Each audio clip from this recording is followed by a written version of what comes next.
मुलांनो, आज आपण राज्यशास्त्राचं दुसरं प्रकरण बघूया, निवडणूक प्रक्रिया. निवडणूक प्रक्रिया ही आपल्या लोकशाही राष्ट्रामध्ये सर्वात महत्त्वाचा मुद्दा असतो. याच्यामुळेच लोकशाही प्रगल्भ होत असते. हे आपण संविधानाची वाटचाल या पाठात बघितलेला आहे. लोकशाहीमध्ये भारताच्या लोकशाहीमध्ये निवडणुकांचा हा जो फार मोठा वाटा आहे, कारण निवडणुका आणि प्रतिनिधित्व याचा लोकशाहीशी फार मोठा संबंध आहे. निवडणुकींच्या माध्यमातून लोकप्रतिनिधी निवडले जातात आणि निवडणुकांमुळे सत्ता परिवर्तन होत असते. निवडणुकांचं खूप महत्त्व आहे. निवडणुकांमुळे शांततामय मार्गाने सत्तेचं परिवर्तन होतं आणि वेगवेगळ्या पक्षांना राज्यकारभाराची संधी मिळत असते. त्यामुळे समाज जीवनामध्ये बदल घडून येतात आणि आपली लोकशाही जी असते ही लोकशाही कायम टिकून राहते. त्यामुळे निवडणुकांचं अनन्यसाधारण महत्त्व आहे. भारताचा निवडणूक आयोग आणि राज्य पातळीवर असणारा राज्य निवडणूक आयोग यांना देशामध्ये महत्त्वाच्या निवडणुका घेता येतात. निवडणुकीच्या तारखा घोषित करण्यापासून तर निवडणुकांचे निकाल जाहीर करेपर्यंतचा सगळी प्रक्रिया निवडणूक आयोगाच्या मार्गदर्शनाखाली आणि त्यांच्या नियंत्रणाखाली चालू असते. अशा प्रकारे हा निवडणूक प्रक्रिया ही मोठ्या प्रमाणामध्ये राबवली जाते.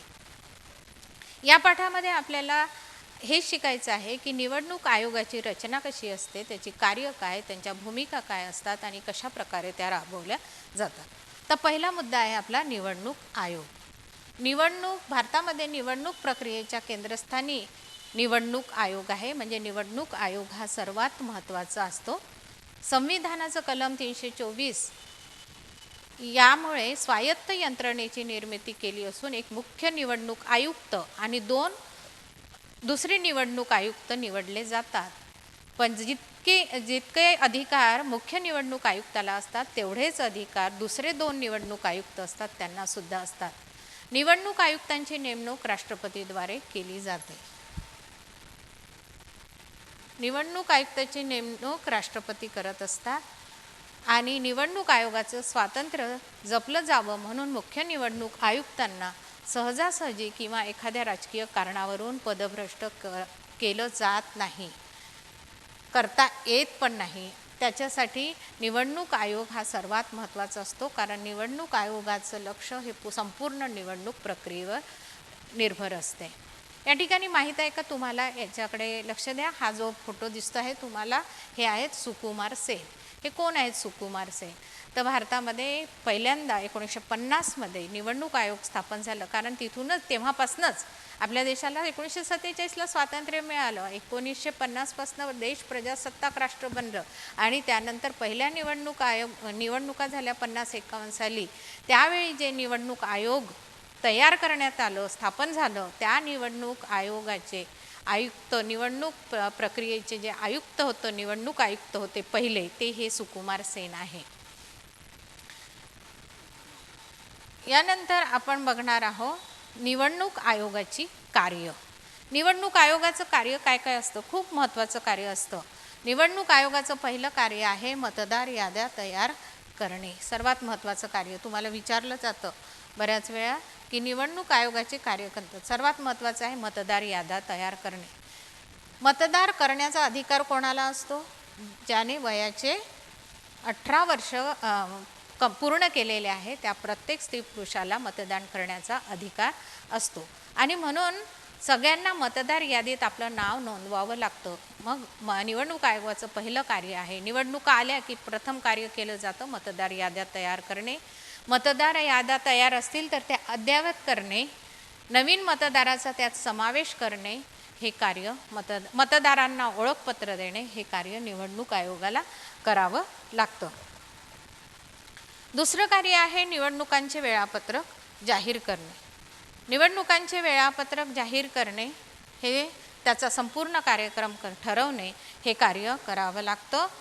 आता ज्या निवडणुका असतात, मग विधानसभेच्या असो लोकसभेच्या असो, त्या निवडणुका किती टप्प्यात घ्यायच्या, कोणत्या राज्यात घ्यायच्या आणि केव्हा घ्यायचा, याचं पूर्ण कार्यक्रम ठरवण्याचा अधिकार निवडणूक आयोगाला असतो. तिसरं आहे उमेदवारांच्या अर्जांची छाननी करणे. जे उमेदवार असतात त्या उमेदवारांच्या अर्जांची छाननी करण्याची प्रक्रिया ही निवडणूक आयोगाला करावी लागते. निवडणुकाच्या तारखा जाहीर झाल्या की जे राजकीय पक्ष असतात, त्यांचे उमेदवार असतात, जे उभे असतात, त्या उमेदवारांच्या अर्जांची छाननी केली जाते आणि जे काही नियम असतात त्या नियमानुसार त्यांनी फॉर्म भरलेला आहे की नाही, आपला अर्ज भरला आहे की नाही, ते निवडणूक प्रक्रिया ठरवत असते. अशा प्रकारे निवडणूक आयोगाचे आणखी कार्य आहे, चौथं कार्य आहे राजकीय पक्षांना मान्यता देणे. निवडणूक आयोगाचं कार्य आहे राजकीय पक्षांना मान्यता देणे. अनेक पक्ष असतात. भारतामध्ये बहुपक्ष पद्धती आहे, एकच पक्ष नाही आहे, अनेक पक्ष आहेत. तुम्हाला माहिती आहे पक्षांची नावं. भाजप आहे, काँग्रेस आहे, बहुजन समाज आहे, अनेक पक्ष, अनेक नवीन नवीन पक्ष पण निर्माण होत असतात. या पक्षांमध्ये कधी कधी फूट पण पडत असते, त्यामुळे नवीन पक्ष निर्माण होत असतात. अशा सर्व पक्षांना निवडणूक आयोगाची मान्यता आवश्यक असते आणि त्या पक्षांना मान्यता द्यायची की त्यांची पक्षांची मान्यता रद्द करायची हा सुद्धा अधिकार निवडणूक आयोगाला असतो. आणि म्हणून त्यांचं कार्य, निवडणूक आयोगाचं कार्य आहे राजकीय पक्षांना मान्यता देणे. हाही अधिकार निवडणूक आयोगाला आहे. आणि पाचवा आहे निवडणुकीसंबंधी वाद सोडवणे. अनेक वेळा निवडणुकाच्या संदर्भात काही वाद निर्माण होतात, ते सोडवण्याची जबाबदारी सुद्धा आयोगावर असते. एखाद्या मतदारसंघात पुन्हा निवडणुका घेणे किंवा तिथल्या उमेदवाराला अपात्र घोषित करणे हे सुद्धा कार्य निवडणूक आयोग करीत असते.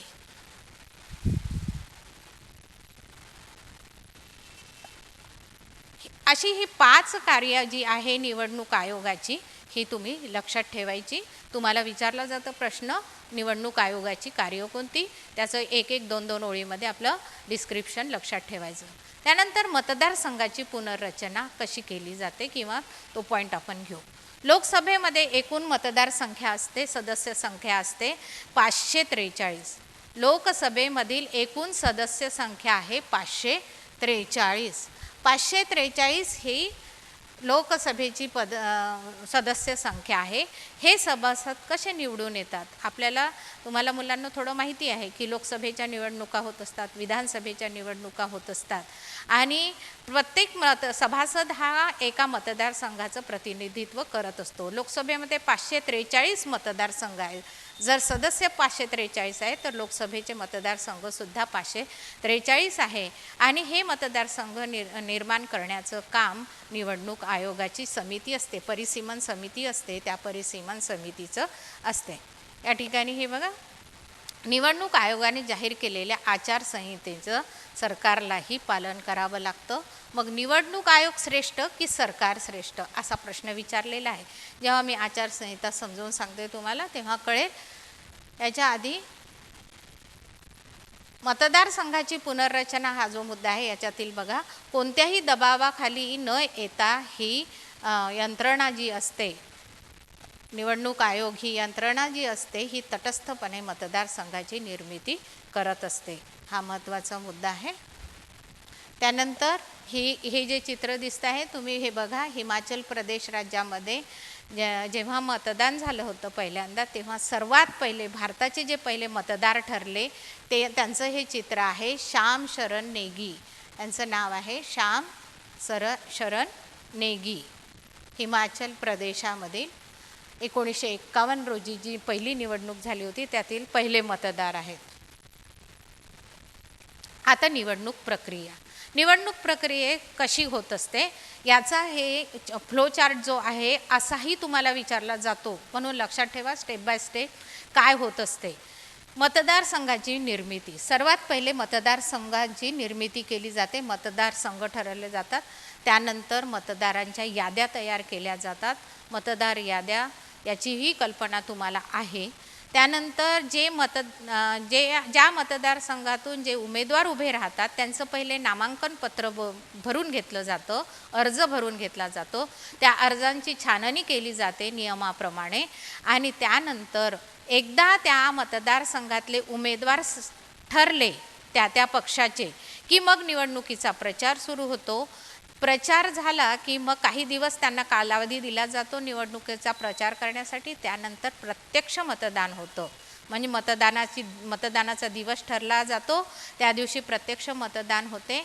त्यानंतर मतांची मोजणी होते आणि नंतर निवडणुकांचे निकाल लागतात. आणि निवडणुकीसंबंधी जर काही वाद असेल, आता कोणी काही ऑब्जेक्शन घेतलं असेल की या मतदारसंघात काही घोटाळा झालेला आहे निवडणुकीच्या बाबतीत, मग त्या वादांचं निराकरणसुद्धा केलं जातं. त्यानंतर आचारसंहिता हा महत्त्वाचा मुद्दा आहे निवडणूक प्रक्रियेतील.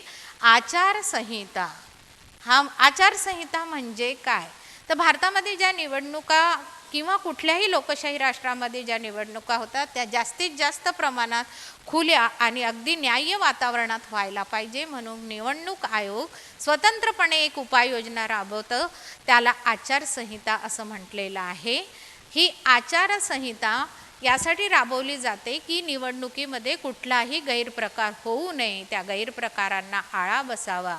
निवडणुकीपर्यंत काही काळपर्यंत निवडणुकीच्या दरम्यान सरकार, राजकीय पक्ष आणि मतदार निवडणुकीसंबंधी जे काही नियमांचं पालन करतात त्या नियमांनाच आचारसंहिता असं म्हटलेलं आहे. आणि म्हणून आचारसंहितेचं पालन निवडणुका काळामध्ये करावं लागतं. ते प्रत्येक राजकीय पक्षालाही करावं लागतं, सरकारलाही करावं लागतं आणि मतदारांनाही. उमेदवार, मतदार यांचा सगळ्यांचाच त्यामध्ये समावेश असतो. आचारसंहितेच्या संदर्भातील कारवायांमुळे सामान्य मतदार जो असतो त्याला तो आश्वस्त होतो की कुठल्याही प्रकारचा गैरव्यवहार या निवडणुकांच्या काळात होणार नाही. त्यानंतरचा आपला मुद्दा आहे मुक्त व न्याय निवडणुका घेण्यासमोरील आव्हानं. म्हणजे न्याय्य निवडणुका झाल्या पाहिजे आणि मुक्त वातावरणात, स्वतंत्र वातावरणात व्हायला पाहिजे. आपला देश हा खूप मोठा आहे, त्यानंतर देशाची लोकसंख्याही खूप मोठी आहे. देशासमोर अनेक आव्हानात्मक प्रश्न असतात आणि त्यात निवडणुका घेणे ही सर्वात महत्त्वाची आणि जोखमीची बाजू असते. त्यामुळे कायद्यानुसार कायदेशीररित्या निवडणुका घेणे हे खूप महत्त्वाचं आव्हानात्मक कार्य निवडणूक आयोगाला पार पाडावं लागतं. कोणतं आहे निवडणुकांमध्ये आर्थिक गैरव्यवहार मोठ्या प्रमाणात केले जातात. आक्षेप असतात, अनेक पक्ष कुठे पैसे वाटतो आहे, कुठे वस्तूंचं वाटप करत आहे, असं बऱ्याचदा आपल्याला ऐकायला मिळते. मग याला आपण गैरव्यवहारच म्हणायचं. हे गैरव्यवहार रोखण्यासाठी आयोगाला अनेक उपाययोजना कराव्या लागतात. आयोगाला बघावं लागतं, सगळीकडे लक्ष ठेवावं लागतं की कुठलाही पक्ष अशा प्रकारचे आर्थिक गैरव्यवहार करत नाही, याकडे पूर्णपणे निवडणूक आयोगाचं लक्ष असतं. उमेदवारांची गुन्हेगारी पार्श्वभूमी असूनही एखादा उमेदवार गुन्हेगार असतो, त्याच्यावर अनेक आरोप असतात, त्याच्यावर गुन्हेगारीचे अनेक आरोप असतात, पण तरी त्याला राजकीय पक्ष तिकीट देतं आणि तो निवडूनसुद्धा येतो. राजकारणाचे गुन्हेगारीकरण तर होतेच, पण त्याचबरोबर निवडणूक आयोगाला मुक्तपणे वातावरण राखण्यासाठी अडचणीत खूप गुंडागर्दी होते आणि त्याच्यामुळे बऱ्याच वेळा अनेक समस्या निर्माण होतात. इकडे सुद्धा या अनेक अडचणीला त्याच्यामुळे वेळेवर अनेक अडचणी निर्माण होतात, मतदारांना त्रास होतो. अशा वेळी निवडणूक आयोगाला खूप आव्हानात्मक काम करावं लागतं. कधीकधी निवडणुकांमध्ये हिंसा हेही एक मोठं आव्हान असतं. मोठ्या प्रमाणात हिंसा होण्याचंही प्रमाण वाढत आहे. निवडणुकी दरम्यान हिंसेचंही प्रमाण वाढत आहे आणि मग हिंसा केल्या जातात. मोठ्या प्रमाणात हिंसेचं प्रमाण वाढत आहे. हिंसा रोखण्यासाठी राजकीय पक्षांना पुढाकार घेऊन निवडणूक आयोगाला मदत केली पाहिजे. अशा प्रकारे ही निवडणूक प्रक्रिया, निवडणूक आयोग असतं, या निवडणूक आयोगाला अनेक प्रक्रियांना प्रक्रिया कराव्या लागतात आणि अनेक प्रक्रिया करून निवडणूक अगदी निकोप दृष्टीने होईल यासाठी प्रयत्न करावे लागतात. राजकारणावर आपल्याच कुटुंबाचा प्रभाव राहील यासाठी नातेवाईकांनाच निवडणूक उमेदवारी देण्याचा प्रयत्न केला जातो. त्यामुळे अनेक वेळा संस्थांमध्ये कौटुंबिक मक्तेदारी निर्माण होऊ शकते. हा मुद्दा सांगताना हे सांगेल की अनेक वेळा राजकारणामध्ये अशी घराणेशाही ज्याला म्हणतात ती घराणेशाही असतात. अनेक राजकीय पक्ष हे घराणेशाहीवर चालत असतात. म्हणजे कधी वडील उभे राहतात, मग मुलगा राहतो, मग त्याची पत्नी राहते. अशा प्रकारे एकाच कुटुंबातले लोक निवडणुका लढवत असतात. याला घराणेशाही असं म्हणतात. आणि याच्यामुळे एक कौटुंबिक मक्तेदारी निर्माण होते आणि त्याच्यामुळे सुद्धा अनेक समस्या निर्माण होतात. त्यानंतर निवडणूक सुधारणा हा मुद्दा आहे. निवडणूक सुधारणा निवडणुकीमध्ये निवडणुका ह्या सातत्याने दर 5 वर्षांनी निवडणुका होत असतात. याच्या ही निवडणुका म्हणजे सातत्याने चालणारी प्रक्रिया असते. निवडणुकांवरच लोकशाहीचं भवितव्य अवलंबून आहे आणि त्याच्यामुळे योग्य सुधारणा करणे, वेळोवेळी त्यामध्ये सुधारणा करणे आवश्यक ठरतं आणि ह्या सुधारणासुद्धा सुचवल्या जातात. आता या सुधारणा कशा असतात?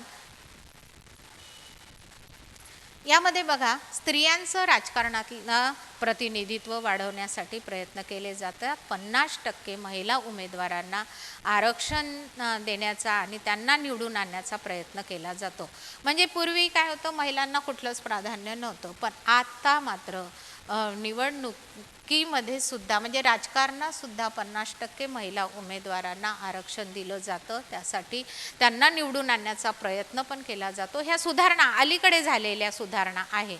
त्यानंतर गुन्हेगारी पार्श्वभूमी असलेले जे व्यक्ती असतात त्यांना राजकीय पक्षांनी उमेदवारी देऊ नये यासाठी न्यायालयाने या संदर्भात काही निर्णय दिलेले आहे. त्या निर्णयाचं किंवा ते उभे राहिले असतील तरी पण त्यांना काही नियमांचं काटेकोरपणे पालन करावं लागतं.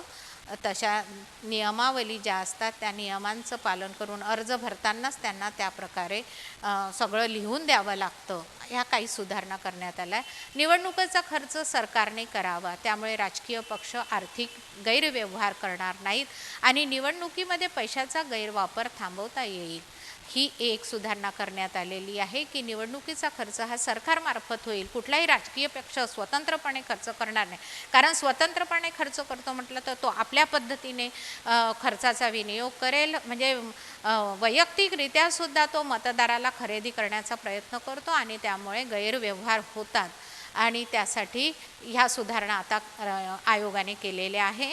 लोकप्रतिनिधित्वाच्या कायद्यात त्या दृष्टीने बदल करून गुन्हेगारी पार्श्वभूमीचे उमेदवार निवडणुकीत सामील होणार नाही याची काळजी घ्यावी. म्हणजे ही एक सुधारणा आहे की गुन्हेगारी प्रवृत्तीचे लोक असेल त्यांना पहिलेच आपण तिकीट द्यायचं नाही किंवा त्याला उमेदवारी द्यायची नाही. आता बघा, मतपेटी ते EVM मशीन हा कसा प्रवास झाला हे या चित्रामध्ये दाखवलेले ही मतपेटी आहे. ज्यावेळी 1951-52 पहिल्यांदा निवडणुका झाल्या होत्या त्यावेळी अशा प्रकारच्या मतपेटीचा वापर केला जात होता. अशी मतपेटी असायची आणि एक मतपत्रिका असायची. त्या मतपत्रिकेवर चिन्ह, पक्षांची आणि उमेदवारांची नावं असेल त्याच्यावर ठप्पा मारून ती मतपत्रिका या पेटीमध्ये टाकली जात असे.